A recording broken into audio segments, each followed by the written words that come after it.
everybody. So glad to see everyone jumping on. Happy Monday morning. We are super excited because we get to do this wonderful bonus masterclass for those of you who are joining us at Archangel Summit with the Avalon Empowerment Dream Yourself Awake program. I don't know about everybody else, but I'm really excited for Summit because it's always awesome, and Gio here likes to make it awesomer, like exponentially awesomer every year. So I have no idea how that's gonna look or sound or feel based on what happened last year, but I'm excited. So today's masterclass is ROI, return on impact, which I absolutely love. It was one of the ideas that Gio came up with when we talked about what we thought our community and people who hang around us would really need. So I'm going to turn it over to Gio in just a moment, but just a quick introduction for those of you who don't know Giovanni. Giovanni Marsico is founder of Archangel. There's the Archangel Summit, which is this like massive event in Toronto every year that Ernie and I went to for the first time in 2017. Fell in love with it, came back in 2018 with a whole bunch of you on a tribe package, and it was like the best day that our community had all year. So of course we're doing it again this year. So that's our plug for Archangel. I'm going to let Gio talk to you a little bit because always hearing him talk about the company and Archangel and the mission is really, really inspiring. So with that said, Ernie and I are going to be quiet and let Gio take over. Thank you. Thank you all for having me. And I loved your tribe last year coming was one of the highlights for me. And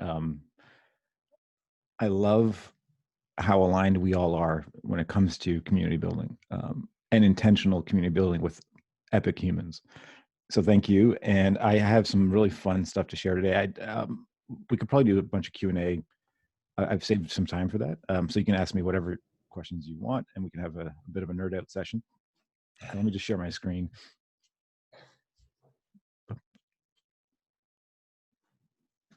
You can see that? Mm-hmm. Cool. Okay. So you did my intro, and I know that I'm pointing at my screen. No one can see me pointing, but right in there, that's where you guys are sitting. I can see you from here. Yeah. This is from last year. We have awesome speakers. I don't want to get into intro stuff too much. However, this year we will exponentially make the experience better than last year. And that's the promise. I know you think I'm crazy, and I only deal in crazy and weird. So you'll see. I look forward to that. So one of the conversations we've had in terms of how to make this next hour super valuable for everyone is talking around pricing, charging, value from a marketing packaging perspective. And I like to think of this as a love story. And my first question for everyone would be, when it comes to what you do, what have been your biggest challenges, either when it comes to pricing your service, your product, your thing, charging for it, or asking for money? If you could just type your answers in the chat, I'd love to see some of your responses. And let me just open up the chat for myself here.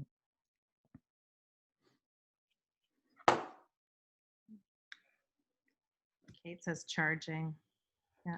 Well, you guys are typing in the chat. Please go ahead and type in the chat. I'll share, Gio, some of the challenges we seem to, like Ernie and I and Avalon Empowerment, come up against. Is there, and I think it's a old model at this point, but certainly a few years ago, there was a very kind of standard seminar model that said, here's how we do things, and selling from the stage was all the thing. And that's actually one of the things that that Ernie and I really connected on and were in total agreement was we hated the yucky, icky selling from the stage, like let's shame everybody who's not signing up publicly and right. and all of that. So we started trying to shift out of that model, but one of those challenges was just how to do seminars differently. And I think you're somebody who, well, when it comes to a summit experience, it's so unique. So that's one of our challenges. I'm just looking at what everybody else is posting in now. Being okay with asking to be paid faster, Caroline. Yeah. Mm-hmm. Michelle saying it used to be charging. Now it's more about having people invest in themselves around worthiness. That is a huge puzzle to solve for a lot of people. Yep. And Danielle saying it's difficult to explain the impact of the tools we share to someone who isn't witnessed or experienced the transformations. People are noticing how differently I show up in the world and now asking questions, which is great. I'd like to fast track that. Yeah, love it. Mm-hmm. As realtors, there tends to be a standard commission fee, but more and more agents are swaying towards commission cutting. Yeah, I used to be in that world. Well, you're an expert at that, Gio. Yeah. Yeah. And I have the solution for that too.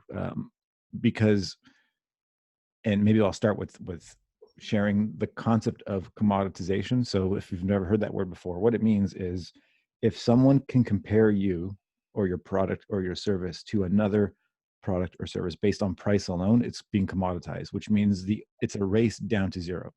And that happens in real estate a lot because if you are not differentiated, if people don't see you as unique or as an expert or as very specialized, and they can say, well, I can do the same thing with that other person down the street, then you are in this competitive negative spiral loop that's going to crush you. And the way out of that is a marketing term called differentiation, which means like think of it like DNA. The more unique you can stand out in terms of the perception of your market, the more, first off, you can charge more, and you can build deeper relationships, and you get to that place where you can't be compared anymore. Like it's part of, and you know, we kind of walk the talk. I never know what that walk the talk. Yeah, walk the talk. Our Archangel Summit started off as a business conference for mission-driven entrepreneurs, which kind of was by itself unique and different. And then I realized I had to really infuse more of me into the experience of it. So it started off with just speakers and an audience, nothing, no production. And now it's like if Cirque du Soleil decided to do a personal development / business experience thing, where you can't really compare it to other things anymore. And the real uniqueness of it is the tribe itself. You can't, you can copy what I do on stage. You can hire the same speakers. You can do a lot of that, but you can never, ever duplicate the magic that's in the relationships built in the community itself. So that we all, no matter what industry you're in, you can always differentiate. And we'll talk about that today. So the first thing I want to mention is that the concept of price, no matter what you're selling, is a story. And I want you to think of it as a remarkable bestseller. And the key word is remarkability. So this is from Seth Godin, who's one of my heroes and mentors when it comes to marketing. The marketing the way we would want to do it. In the same way you talked about selling from stage and all the ickiness, I think there's ickiness for the majority of marketing, ickiness for the majority of selling. And then there's this minority of us that come from a place of alignment where it has nothing, the entire process feels good, even when you're marketing your things, even when you're talking about what you do. And it's, I had a fun conversation yesterday with my friend, Lori Kennedy, because she has the same belief structure as we do. And to me, when you are completely coming from a place of service, when it's all about them, meaning the people you want to serve and create transformation for, versus all about you. I think when people make it all about themselves, at some point you feel it. And that's when you, that ickiness from people pitching on stage is because it's from ego or it's from their stuff. And they're trying to almost manipulate or force you to do something, versus just show you the path and say, if you want to join me on this journey, come with me, versus, you know, you have to do this, otherwise you suck.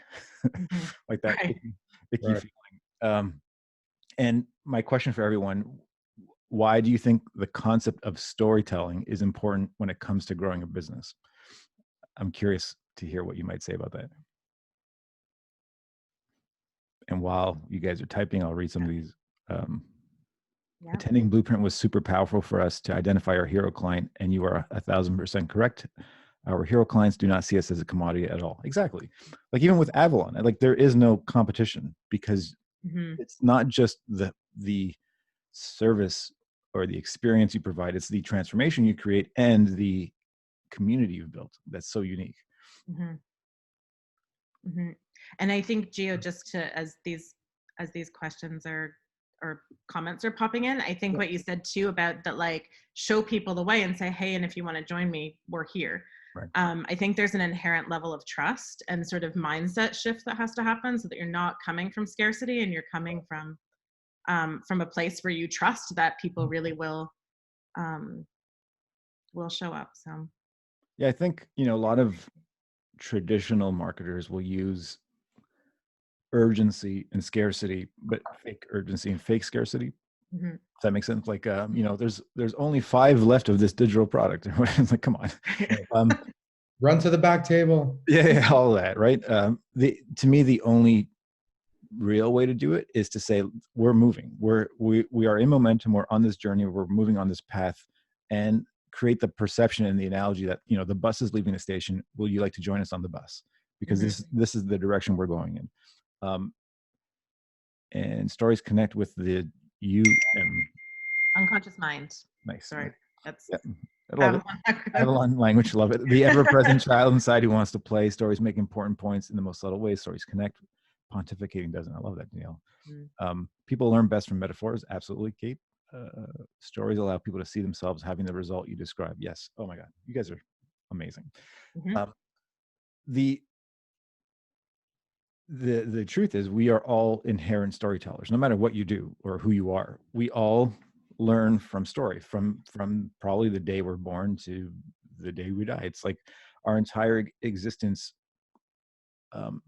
revolves around the sharing of wisdom through story. It's the thing that's the most memorable. I'm sure we've learned a million things in school, most of which might be in our subconscious, sleeping somewhere, but we don't remember it. And yet when you attach story to something, it creates emotion, and it creates a memory for a long time. Simon Sinek, who spoke at our 2017 event, you know, his famous line is, people don't buy what you do, they buy why you do it. And to me, that creates story around what you do. And if you think about it this way, people buy stories. If you think of anything you've ever purchased recently that was more than $10 or $50 or whatever it is, chances are there's a story around why you're buying it, and there's a story around why, you know, you want to share the story of your interaction with that thing or the event or the product or the service or whatever it is. And there's a transformation story in there too. And the 3 elements of story that are most important are what I call your dream, the dream, the hero, and the gift. So the dream is the desired outcome. So if you are selling something and you have clients, it is your client's desired transformation, bigger future, their dream come true. The hero is the main character of the story, which is your client. And the gift is the tools you provide that allow your hero, your client, to make their dream come true. So those are the 3 main elements. And I came up with this superhero pricing equation. I thought you liked that, Laura. Of course. I love it. Yeah. So for all of you math nerds, P equals D times G. So what does that mean? Price equals dream times gift. And in other words, what you can charge is the value of the transformation in the eyes of your hero, your clients, times your ability to provide the transformation. Does that make sense? That's brilliant. Love it. See, that's what happened after you and I chatted, Laura. I was like, Yes. I had all this inspiration. I was like, oh yeah, cool. Yeah.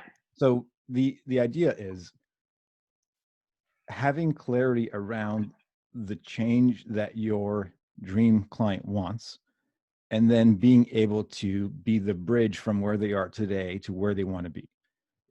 And if you can clearly articulate both of those things, and the more you can on either side, the higher you can charge for the thing, because it's a desired outcome for your dream client.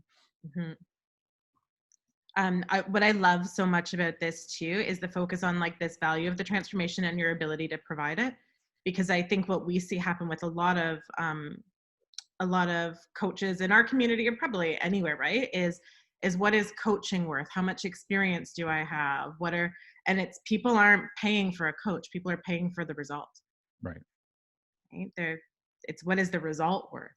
Exactly. And what's your level of congruency? And it's one of the reasons why we've really upped the level of support we're giving to coaches who are graduating through with Kelly Oswin in clinical supervision, because we're seeing that when they have that resource of somebody who's really been doing this for like 20 years to help guide them through the process, there's so much more confidence in being able to deliver on the results, and that's showing up in what they can actually charge and what people will invest in that level of congruency. So I really love this. Right, because the value of transformation is exponential Right. when we provide those services. But it has to be in the perception of your dream client, not what you think it is. It's what they think it is. Yeah. Mm-hmm. So to dig deeper on each of those variables, what is their dream? And technically, this is what they're actually buying. So whatever industry you're in, your client, your dream client, has an aspiration, so like a positive feeling that they want in the future, and they have a frustration that they want to solve. It could be one or the other, but often it's both. And the dream come true is the desired bigger future in their language. And I think I want to just make a huge point on this. It can't be in your language. It has to be in the words that they would use to describe the ideal outcome, because the more you use their language, the more they feel understood. And to me, that's what marketing is making people feel cared for and understood. Mm-hmm. Not that you are clear in how you're talking about it. It's that they feel like, oh, wow, this person gets me. And when you get to that place, that's the magical relationship that you can build of trust and confidence that you were talking about, Laura. It's like, this person really, really gets me, which means they get my pain, they get my frustration, and they know where I'm going. Mm-hmm. And we'll get to more about the where I'm going in a second. Yeah, and I love that you're sharing this. Those of you who are doing impact and influence with us right now are I'm just going to say, told you so. Because Gio said so too. Me specifically, have been sort of like beating people up really gently and lovingly around this. Right. And in our sort of language, we'd say we have to respect their model of the world. And I think one of the problems with coaching is that coaches approach people's problems with a higher level of awareness around the problem than what somebody has. And they can't connect to a dream they can't see yet, or a problem they don't even know they have. So you really have to understand their psychology around what their current present frustrations are and what it is that they really believe they want and need. Right. And I think that's what you're saying here, which is why. Totally. Love it. Perfect. And then your gift is the thing you actually sell. So my next question for everybody is, do people buy? It's kind of a trick question. People don't buy? I'll just answer for everybody. People don't buy products and services. They don't buy things. What they buy is a story, your expertise, your passion, your wisdom. They buy what I like to think of, your magic potion, or the tools, or the sword, or the map. And the map word is very important. We'll get to that in a second. But the idea is, they want to get somewhere. They have a mission, their bigger future, and they need things to help them get there. So they need a plan, they need results, they need transformation, a bigger future. And I always like to think of it as a dream come true from their perspective. But most importantly, a desired feeling. So if you've read Seth Godin's new book, This is Marketing, which is my favorite marketing book ever, he talks about there's a story in traditional marketing about people don't buy drills, they buy holes. I don't know if you ever heard that before. Mm-hmm. And so, but they don't actually buy holes either. They buy the space on the wall where they're going to put the shelf. And they don't buy that. They buy the aesthetic of the wall when the shelf is up with beautiful books on it. And then he said, they don't even buy that. They buy the happiness you're creating for your spouse or your partner or your roommate when the shelf is on the wall. So in the end, there's always a desired feeling, which is joy, contentment, happiness, whatever that thing is, relief, peace. And you can attach emotion and feeling as an outcome to any experience or to any product or to any service. And that's where you should really focus on. What is that feeling that people want at the end of all of this? after they get the dream come true experience, how do they want to feel? Mhm. Now, the map. Yay. Thank you. See? Uh, This, Gio? Go yeah, ahead. yeah. Well, whenever I teach about the concept of heroes and storytelling, I say that your role isn't the hero. You're not the main character of the story. You're the guide. You're the wizard. You're the good witch. You're Gandalf to Frodo. And what your job is to provide the hero with the tools that they need to achieve their mission. So their mission is the dream come true experience, or their bigger future. They have a bunch of roadblocks and frustrations and things in their way that they do not know how to solve. You're the guide that's going to help them solve it. Mhm. Now, what every guide does, and this is something kind of new that I've uncovered, is provide a map to say, okay, so you're the hero, you want to achieve this mission. Well, let me tell you how to get there. And here's where you are today. So the map in Wizard of Oz was follow the Yellow Brick Road, right? That was a pretty simple one. Mhm. Sometimes it's way more complex. In by the way, if anyone is a Lord of the Rings nerd like I am, I found this thing. I love it. Someone created a Google Maps version of the path Frodo had to take, and this is what it looks like. It's just kind of epic. If you're not a Lord of the Rings fan, you're not going to care at all. But I just so from the Shire to Mordor, it's 6 months. Follow 1,800 miles, whatever. But again, the idea is the guide provides the map. So, and here's a solution. So one of the biggest challenges people have around asking for money or charging or pricing, especially if they're an entrepreneur, and especially if they're a coach or a salesperson or a realtor, whatever it is, where you feel like you're selling yourself. The challenge is that we have this crazy fear of rejection. And it's like if someone says no to us or not yet or whatever it is, it feels like they're saying no to you, like you suck or you're not good enough or you're not worthy or what. And it probably brings up a lot of childhood stuff. I'm sure you guys talk about this way more than Mhm. I ever will. Mhm. What I find as a solution to that is to create a thing that you sell that's detached from you. And a map, a visual map of the client's journey is a thing that you can sell that has nothing to do with you. You're just the guide. So instead of saying you're buying me or you're buying my thing, you say, you're buying, like in my case, I call it the gifted marketing formula, trademark, Mhm. DM. So someone can buy the formula that I sell versus buying me as the coach.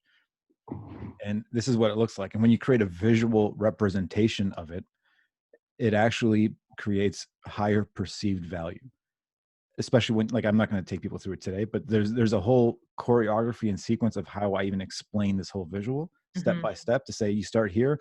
These are the 9 steps. By the end of it, you're at 1,000 true fans. And maps also create clarity, trust, and confidence, like, which we'll use those 3 words over and over, because to me, that's what it's all about. And when you clearly articulate with a visual, here's where you are today, here's where you're going tomorrow, and here are the step-by-step milestones to get there. Like, think of any map before we had Google Maps. Remember back in the old days when we had paper maps? Mhm. And it's like, well, and when someone was giving directions, it might be, well, you drive for this much until you get to the church, turn right at the church, and then it's that kind of idea. When you provide people direction, it creates leadership. Love that. And I love your gifted marketing formula. I remember watching you do that at the blueprint. Yep. And yeah, and absolutely. It's brilliant. Thank you. So I learned this phrase 20 years ago, that people are silently begging to be led. They want you to be their leader, and they want to be told what to do. We don't want vagueness or chaos or confusion or fog. It's like, just step 1, do this, step 2, do that, and here's how to get to where you're going.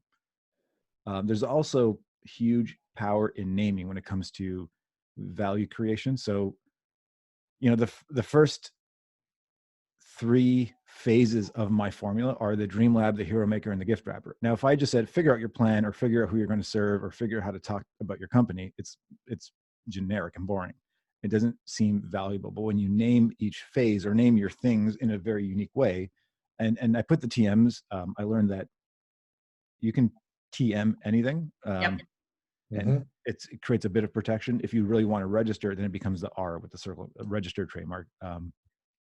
But just it creates more perceived value, which means you can deepen the relationship, you can charge more. And now when it comes to return on impact, I love using this analogy. So Laura, if I gave you $1, would you pay 10 cents for that? Of course. Right? You take that deal over and over and over again.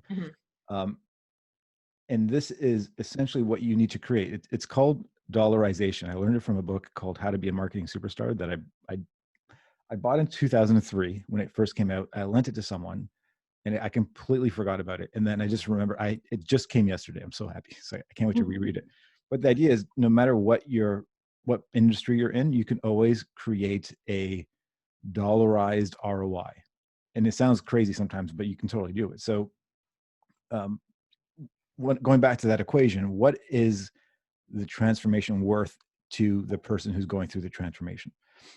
It could be saving time and money. It could be making time and money. There's always a way to have a dollar value attached to it, even if it's in their own perception. And then as long as you're charging less than that, it's a winner. But if you can have like a 10x or even a 100x multiple. So as an example, our blueprint event that we did, it's like how to make an extra 250K in your business if you're a mission-driven entrepreneur so that you can create more impact. If I charge $2,500 for that ticket, it's like, oh my God, you're going to teach me this and it's only this. But if I just said it's $2,500 to a ticket to an event, people be like, oh my God, that's so much. Right? It's all a perceptual story based on what people believe the outcome value is. And what is the delta or the difference between what the price tag is and what the ROI is in the eyes of the person doing it. So I call it return on impact because the only people we serve are people who are impact creators and mission-driven people and visionaries, which is the same as the Avalon tribe. So if you can create $100,000 solution for someone, they would gladly pay $1,000 for it. Does that make sense? Yes. Okay, cool. Absolutely. The other thing, and this comes from Dean Jackson, who's in our master's group, and he, at our Archangel X event, he did a fun talk about this. But the idea is, what would change, and I just want all of you to think about this for a second. What would change in your business if you had to deliver the result first before you ever got paid? And I learned this from him in 2013, before we launched Archangel. So our very first Archangel event, which was January 2014, what I did was I said, it's $500 for a ticket. Don't pay, just register, come to the event. If you think it was worth it, pay me after. I delivered the result first, and then I got paid. And that's how we launched everything we've ever done. Especially if you're starting something new or starting a new segment or a new product or a new line extension or whatever it is. The idea is you need to show people what the result is. And if you deliver the result first and then took the money second, it takes so much pressure off of you and takes all the risk off of your clients. So I just like to share this concept because it's so powerful. Another thing I like to share is the idea of paying attention. What I find, and I bet you guys feel the same way for everybody, when someone pays, or actually even the more someone pays, the more they pay attention. Does that make sense? When someone is really invested, they really are committed to that transformation. And the higher they invest, the more willing they are to create the outcome. And I'm a word nerd. So are we. I love the idea of this phrase, pay attention, because I've discovered, and I think you'll like this, that whenever you use the word pay before another word, it's an important statement. Like it's like here, pay respect, pay a compliment, pay your dues, pay a visit, pay homage, pay tribute. You're always doing something valuable. And I just love like putting it into this context that paying is a high form of value. But even more word nerdy for you, Laura, this one's really for you is the word currency. So when you think of money or currency, what does that mean? What is the etymology of this word? It's the state of flowing. Like rivers have current, and electricity has current, and money has current. It's the flow of energy. I think because a lot of times people have weird stories around money that comes from their childhood, and what they think it means or doesn't mean. And when you think of it in the context of just flowing energy, especially when you're creating transformation, it takes some of that negative charge off, especially if you grew up thinking money's a bad thing, or that was the definition for you. And it's just the flowing of energy. And then the last thing here, status, another thing from Seth Godin. People, and this is a quote from the book, but people are either looking to increase or protect their status in any scenario, no matter what industry or niche again. So what does that mean? So when someone, perfect example, Apple just had their annual, what's it called? Meeting when they showcased all of their new product. The iPhone 11 comes out next week, or is it this week? I think it's this week. There will be people lining up for days for the Apple iPhone 11 in stores, even though they can order online. So why are they lining up? Right? They want to be seen as the person who has the new phone first. For them, that's elevating their status. For other people, it could be they want to appear smarter or more intelligent, or they want to appear funny, or they want to whatever status means for them. And this it could feel like this is a negative thing, but it's not. We all do this. We all want to be more loved. We all want to be happier. We all have what we consider status in our definition. So if you are in business for anything, if you can help elevate the status of your dream clients in their definition, you can again charge more because it's worth more to them. Value is always in the eyes of the people you're dealing with, not in what you say it is. And if you provide status for people, and again, like the way we look at events, even especially Archangel Summit, and I wrote about this the other day, but I had someone ask me, well, why would I come to an event where I can just see those speakers on YouTube? And I was like, that's a cool question. It's valid. And first off, we make sure that anyone speaking at the event isn't doing a canned talk that they would do somewhere else, because our events are themed. But more importantly, people may come for the first time for the content or the speaker or the learning or the education, but they will always come back because of community. And I called it community care. You know, like the word self as a start of any phrase is usually bullshit. Like self-made is bullshit. It's community made. Self-care happens, but real growth and healing happens in community. So it should be really community care. And self-growth or personal growth, you know, the word self and personal are bullshit. It's really community growth. We all grow faster in a tribe of people who are just like us, who care about us, who support us. And that's why people keep coming back to events, because they want that healing power of the tribe.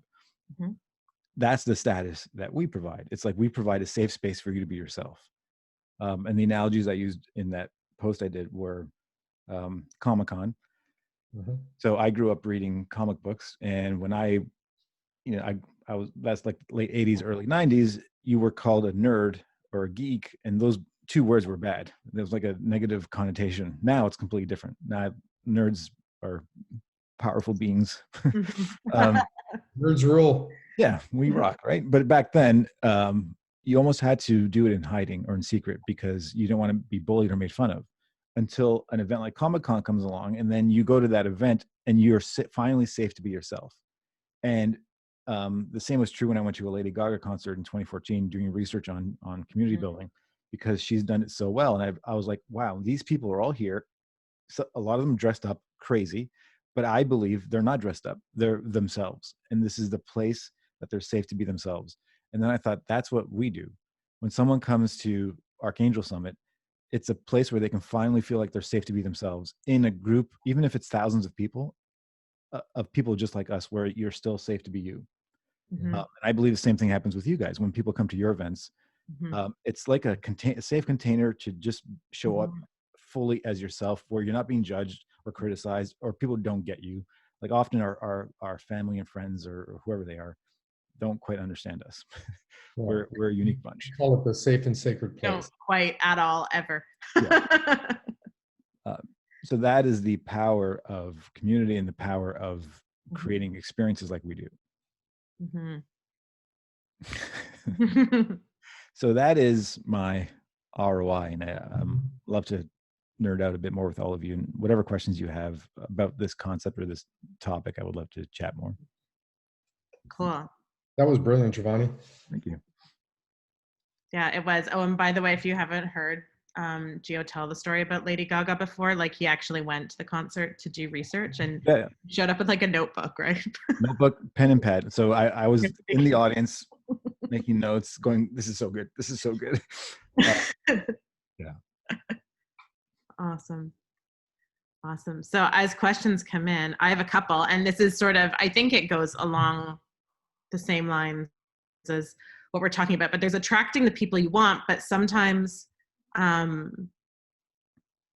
like being more, I guess, sort of vocal about what's not part of the community. You talk about rejection marketing, right? Yes. Do you want to open that up for a second while we wait? I'd love to see what people's questions are, but I love this concept too. Yeah, it's so important to take a stand, essentially. Your brand is your stand. So you have to say, here's who we are. Here is what we believe as a community, as a tribe. Here's what we stand for. Here's the transformation we want to make. Here, it's almost like creating your commandments or your code or whatever, maybe even a manifesto to say, this is who we are. If you're not one of us, that's totally cool, but just go somewhere else. And when you're hyper clear about who you stand for, who you want to work with, and say no to everybody else, it creates so much power. It's a scary thing for some entrepreneurs who think, well, the more clear I get around that, the more people I'm saying no to, it's like a scarcity thing. Well, I'm not going to make as much money, or I want to work for everybody. And yet that's the worst thing to do, because that creates the competition and the commoditization. But if you say, I am the whatever, I help these people do this specific result, and I'm the only person who can help you do this, it deepens the relationship with the people who are a hell yes for you. Mm-hmm. Mm-hmm. Okay. So guys, what are some of the challenges you find? Maybe it's like unique to what you do or who you serve. What are some of the challenges that that you've had? Maybe we can like troubleshoot a little bit. Daniela asked a question, but I'm not exactly sure. How can we translate that in our work, where we're looking to leverage their skin in the game with the financial investment in themselves up front? Mm-hmm. Maybe she's talking about delivering a result first. I think that was. I think that post came. I'm not sure. Daniela can correct me, but I think it came when you talked about your first Archangel event where you offered them to pay afterwards. Yeah. So there's a couple ways to look at it. You can ask people for a deposit up front so that there's a financial commitment.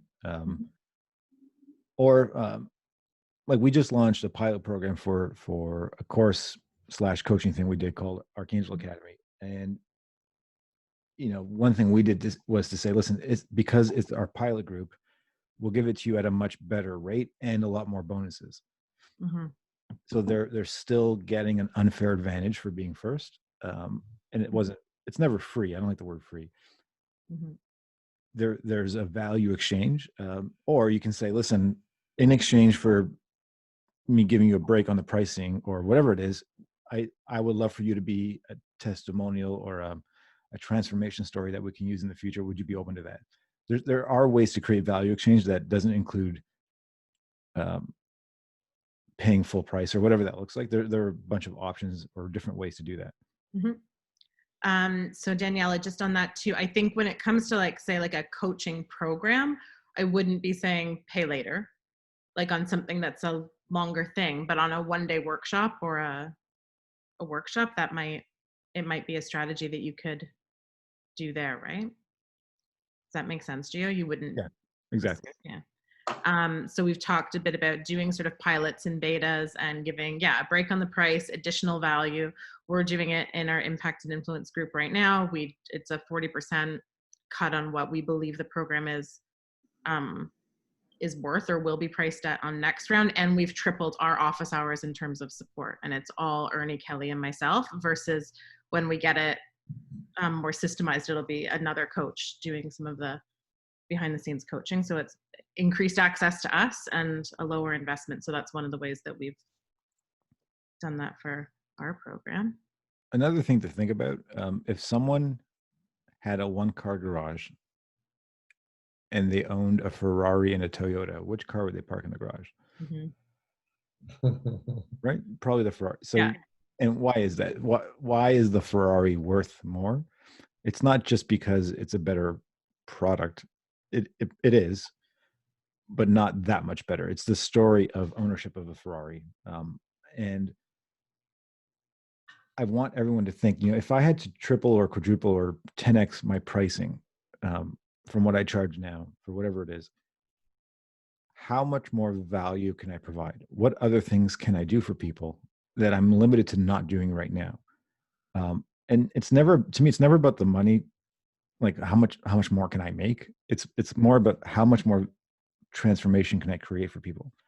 And the more people pay, the deeper the relationship becomes. And I think it's always better to have, as an example, 100 clients paying $10,000 than 10,000 clients paying $100, because no matter what, it's still 10,000 relationships, and that's very hard to manage. Versus only working with 100 people who are investing more, and then you can actually do way more for them and go deeper. And then it opens up the space to create more value. Simon has a question. Yep. An Awaken Your True Self program, October 5th to 6th, with 10 spots left, lots of interest, and you offer discount codes with expiry dates. I want to transform people's lives. Any suggestions to close the interested people? Lots of interest. One thing you could think about is, so if, whatever the transformation is of attending the experience itself, in the eyes of the people attending, so what is their desired outcome? What quick transformation can you provide them before the event as a way of giving them a gift? So maybe you can do like even a masterclass like this, or some kind of training, or something that you could provide for them that brings them even close, like one step closer to that transformation, so that they feel like they've built the confidence and trust that you can actually provide them with that step. Or even sometimes if you create a visual map, just showing them the map, that you have the map and that you know exactly where they are, where they want to go, it'll build that trust and confidence for saying, yes, I want to do this thing. It's never, again, and Simon just wrote, I don't like being pushy. Me either. I hate it. You'll never see me push anything on anyone. All you really have to show and provide people is the clarity that you know who they are, where they want to go, and that you can help them get there faster. And I found even in the naming blueprint. Right. Blueprint 2019 blueprint. Blueprint. You were telling me right from I'm going to give you the blueprint. And then the best thing is, Gio, we showed up and oh my goodness, you gave us a blueprint. It was brilliant. And actually part of that, Gio, and it's something that we have been doing consistently, and it's changed like everything in terms of some of the conversations that we've been having. And I don't know whether it was a Dean Jack, but the short personal expecting a response. Yes. That's messaging. another So if we can open that up a little bit, because I was totally doing it the other way, like, hey, let me know if you're interested. Let me know if you want to have a chat, and then even just switching the language on that. So you'll explain it better than I will, and I'm sure sure. unless if you could, I found that really helpful.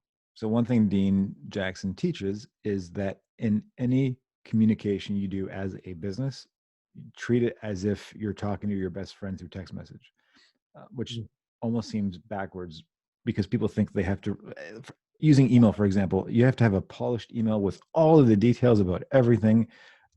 But we as humans don't operate that way. As normal people, none of us are normal. We're all weird. I love that. But the idea is, any email you send out, imagine the email said, hey, it's Dean or Gio, or hey, it's Laura. Do you still want to join us? Let me know. Bye. Like as if you were sending a text message. So the idea is it's short and personal, and then expecting a result means you always leave an open loop where they have to respond based on what your question was or what your directive was. Mm-hmm. So like, do you want to join us versus let me know if you're interested in coming? Right. Which somebody can totally ignore. Like if Simon has people kind of on the fence, an email or a text or whatever it is that literally says, hey, John, do you still want to join us for this event? Let me know, Simon. Which sounds so backwards crazy. And yet it's the most effective thing I've ever done. Mm-hmm. And we do it all the time in different capacities or different language, but it's usually that short and that kind of language. And the phrase still interested is so important. Not are you interested? Are you still interested? Mm-hmm. Words are magical and they have to be very intentional. Mm-hmm. Yeah, I love that. Simon, hopefully that helps. Danielle is asking about testimonials. I think this might be Simon's first one, but Gio, you've also talked about testimonial versus case study. Yeah. Case studies or transformation stories are exponentially more effective than testimonials. Mm-hmm. I feel like people, whenever they see a testimonial, they have their guard up almost. It's like they have their bullshit meter on, thinking, is this real or is this fake? Or, mm-hmm. But when you can share the exact same thing as a case study or a before and after transformation story, it's way more profound and effective. Mm-hmm. Mm-hmm. Because going back to the idea of the dream, there's always the future that people want to get to and the current present day reality that they're in and where they're frustrated. And if you show stories of other people who were in that present day reality, but now they're already at that bigger future, and you can show that you're the wizard or the good witch that has the tool and the map and whatever to get you to that place. And that's what those stories do. They prove and they create social proof that the journey, you have the map, you have the tools, and you've done it for other people. Mm-hmm. That's what people want to see. Mm-hmm. Cool. Right. Anyone else have any questions while we're still on? Simon, I have lots of transformation stories and people have put that on Instagram and you shared it. I do find the personal touch works perfectly. Use it in construction company and it's been successful. It's more about reach and also showing them the value that you'll work on. Makes sense. Laura and Ernie, what have you thought differently about or changed your views or paradigm after the Blueprint event? Like what changes did you guys make? I need you. I think. Yeah, go. I think one of the most validating thing was coming to Blueprint. Laura and I just operate organically most of the time, and then when we came and we learned from you, all of a sudden you were putting language around what we were doing. Mm-hmm. So that was a major validation for us, thinking, "Oh my goodness, we were just doing this organically."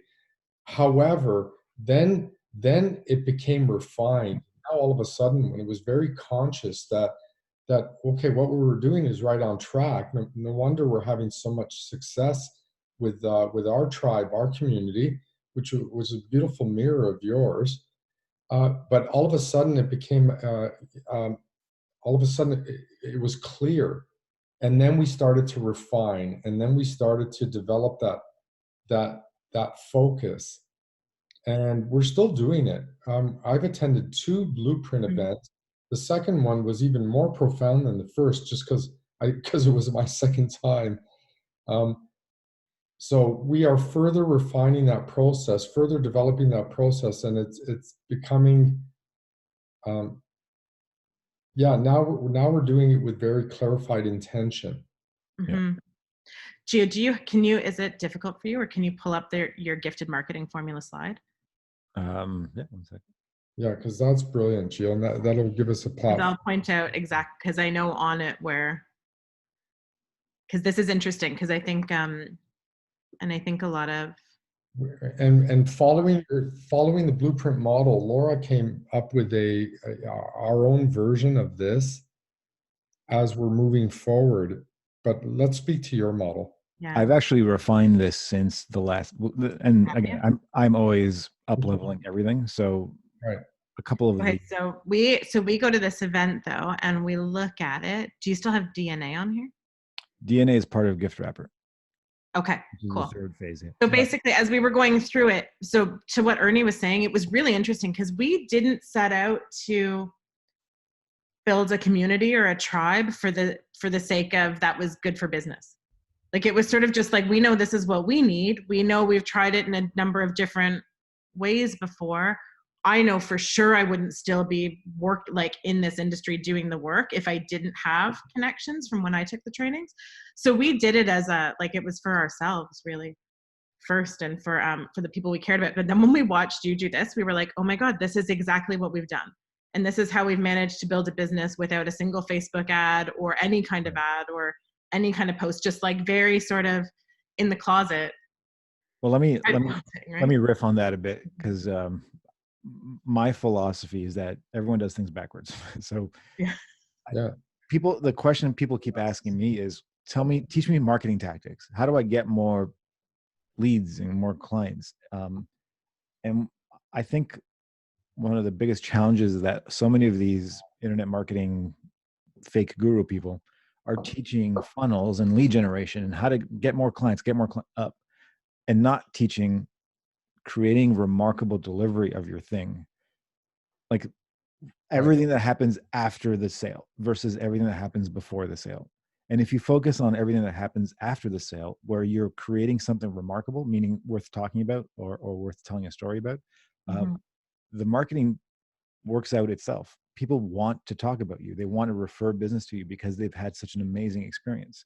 We sold, I think, like 700 tickets the day after Archangel Summit for next year's Archangel Summit, because of the experience we created, where we don't really do a lot of paid advertising. I'm experimenting all the time with stuff. Usually doesn't work. It's hard to do ads for an event to cold traffic. It's just hard. People want to build relationship first. But if you focus on showing people how much you care when you're working with them, it actually brings you that. And I bet you've built Avalon that way, where people just have amazing experiences and they tell their friends. And I think marketing, or sorry, paid advertising or public relations or media, funnels, all of these things are a way of amplifying remarkable delivery. But you have to start with the delivery first. Make it amazing. Make your thing just so incredible that people are dying to talk about you, because and here's the thing, talking about you elevates their status, right? If someone has an amazing experience and they tell a friend, now they look good to their friend. And it's done from a place of love. But it's because you focus more on, like, I would tell everyone, put a lot of your marketing budget into delivery and creating remarkability, or thank you gifts, or following up with people after you've worked with them, whatever it is. Just make people feel really special who you have paid relationships with. They're already clients, and watch what happens. That's been our model from the beginning. Mine was so simple. It was all always provide tremendous value. Always provide tremendous value, and that it was that simple. But now, like with that Can you bring that Oh, yeah. picture back up? Yep. So yeah, And so inside of just specifics, while it's Ernie's exactly, taking a look at that, yeah. it's exactly what you just spoke of, right? So, okay, always provide tremendous value. Look at this. When you look at this model, relationships, reputation, revenue, story, gift, tribe, as it opens up, that's just it. You're constantly providing that tremendous value, and the rest is magic. Hmm. And I But think what we were able to do looking at this model after attending the program, Gio, was say, okay, here's what we're doing really, really well. And then I think at the second one, you actually handed out like Yeah. there was almost an assessment form, right? Which was Right. really helpful. And here's what we're not doing at all. And here's where we can improve. So we focused on that area. But even, I mean, I think anytime anybody attends events, it's like you need to book a full day at least after the event to go through your material. And this was one where we've spent a lot of time in here. And actually we have time, we're scheduling time in the next couple of weeks to take Kelly through some of the pieces that we think she can be really instrumental in too. Nice. So yeah, there's so much in here. The Dabster technique, we launched a new product, Impact and Influence. So for those of you who are at Blueprint and are also part of Impact and Influence, it was something that we sold just within the community because it's for our master practitioners, but I used the whole Dabster formula for writing the whole post.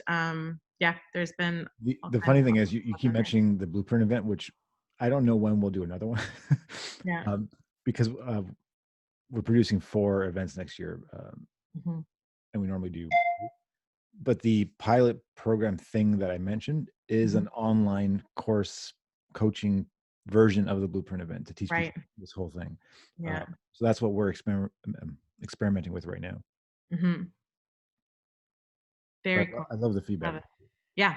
yeah, awesome. yeah, Archangel X. It took me 2 full days of to unpack Archangel X. It was so profound, and but there's that tremendous value thing again, right? You know, So just on that note too, it's been a year. Like we just passed the anniversary of Summit last year. So it's been 1 year since we all attended Summit. Our lives in the past year, what has happened as a result of being in the Archangel community and in the Archangel universe. Like we went to Summit before, we've been on, been in the Facebook group and sort of engaging a little bit, but what has happened, like I'm emotional even thinking about it. I saw Facebook memories come up and I was like, oh my God, it's been a year. And I set goals that were like, you know, in a year's time, this is where I want to be. And by like November of last year, we were there going, oh shit, now what? Yeah. So just thank you, because you're right. It is not about a one-day experience. The friendships, the connections that we've made, the ahas we've had. I think one of like, and I've talked about it multiple times, one of the moments, and it happened at Blueprint event, we were sitting talking to Brian Bogart, who's part of the Archangel community. We love Brian. I'm part of the Avalon community now too. Nice. Officially, but Brian sat with us and we were just sort of asking him some questions about, you know, what do you think of NLP? Because he had a bit of an NLP background and different things. And he goes, to be honest, I've been on your website. And he's like, I've looked at it. And when I looked at it, I was like, yeah, that's cool. Like they look like other NLP companies I've seen out there. And he goes, but then I talked to Shannon and all of these other people, and what they're describing is not an NLP training. It's a holy experience. Yeah. And I was like, right. And I think that's where it landed, that we need to look in that gift wrapper and do more storytelling around our why, right? Around our why. We just shifted some language on the website, on the About Us page. It's like a paragraph. Our website is not one community to model. It got done quickly and it needs websites are so it's not great. But the last like sort of we've never really done any kind of program sales based on the website, but the last 2 people that have come through have said, yeah, somebody gave me your name, and when I read about Avalon and the like Arthurian myth, it really connected with me, and that's why I'm here. And I was like, that's never happened before, and it's happened like 2-3 times in a row recently, just because we're looking at, okay, so how do we package some of that up in storytelling? So it's been really it's been a brilliant year. I can't even imagine what next year is going to look like, because it's like a total vertical trajectory right now. So so we are incredible. Isn't that the most fun place to be, though? Yeah. I bet you can't imagine it, by the way. Yeah, we can, totally. I scare the crap out of everybody when I start talking. Yeah. But yes, we can imagine it. We definitely can. So, hey, any insights into this year's summit? You want to Like, us any? I think everyone on this call has already signed up for Archangel. Yep. nice. Uh, Yeah. We're hoping for another teaser. Could give us a teaser, because I know it's going to be epic. I already know that, but So to get a bit nerdy on production, because that's where another place I like to geek out. We have partnered with Westbury. Westbury is like the biggest sound and lighting company in Canada. And to for most people, like, who cares? But for me, when I was 18 years old, producing my dance parties, and we had 5,000 people a week coming to these things, it was like my dream to work with Westbury, because they're like the biggest thing on the planet. And I've been in production meetings with their team. In terms of, so if you can remember last year, there was a stage. Behind the stage, there was like a screen, and then there was 2 side screens, right? right. Like, that's like a typical setup for an event. Now imagine the whole front wall this year will be a 170-foot 3D screen. Oh my. With this thing called 3D projection map. So it's hard to explain to you, Steve, and I don't want to ruin the surprise.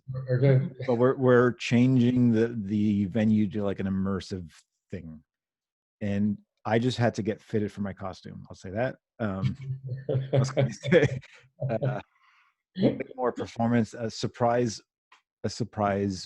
musical artist that we're flying up from New York. That I told nobody about. What else is that? It's just so much. So it's going to be amazing. And story, a lot more story unfolding throughout the thing, and a very shocking MC. Oh yeah. Oh, you're giving away way more than you ever have. Yeah. Oh my goodness. Awesome. Something well, we're excited for everybody on the call. We're excited. Ernie has been like hold up. We've been having secret background stories about what do you think Gio's gonna do this year? No way. I like, as soon as like Summit was announced, I made a prediction, but I'm keeping my mouth shut until I know if keep your mouth shut. I wrote it down and they don't know. So I'm gonna see if I was. We've got a $5 bet. Or not. You might be right. But yeah, and we've been having fun writing our program and putting it together too. So Gio, last year theme was Imagine, right? Yep. And we started our day. Last year we did Vision and Vibe with the Tribe, but we started it just with like a video. It was Pentatonics, the group, singing their version of John Lennon's Imagine. But our whole opening segment, like our language opening it, was all about, you may say I'm a dreamer, but I'm not the only one, and starting there. So then when this year's theme was Dreamer, we were like, oh, this is awesome. So we're really excited, and we're working on 10xing our experience too, specifically Ernie's doing a lot of writing right now. So nice. So thank you so much. I know I can't wait for Summit. I'm sure we're close now, right? How many weeks away? 5 weeks? Yep. Or 4 weeks. I think it's 32 or 33 days. Yeah. Awesome. Cool. Well, thank you so much. It's always so much fun to chat, and yeah, thank you for all these insights. This is exactly what so many of our people needed right now, especially because of impact and influence, and everyone's launching programs. Simon's running AYTS. So all your insights today were completely exactly what our people needed. So thank you so much. You're welcome. Thank you all. Thanks, Gio. All right. Have a good day. Thank you, Thanks, Gio. everyone. Bye-bye. Bye.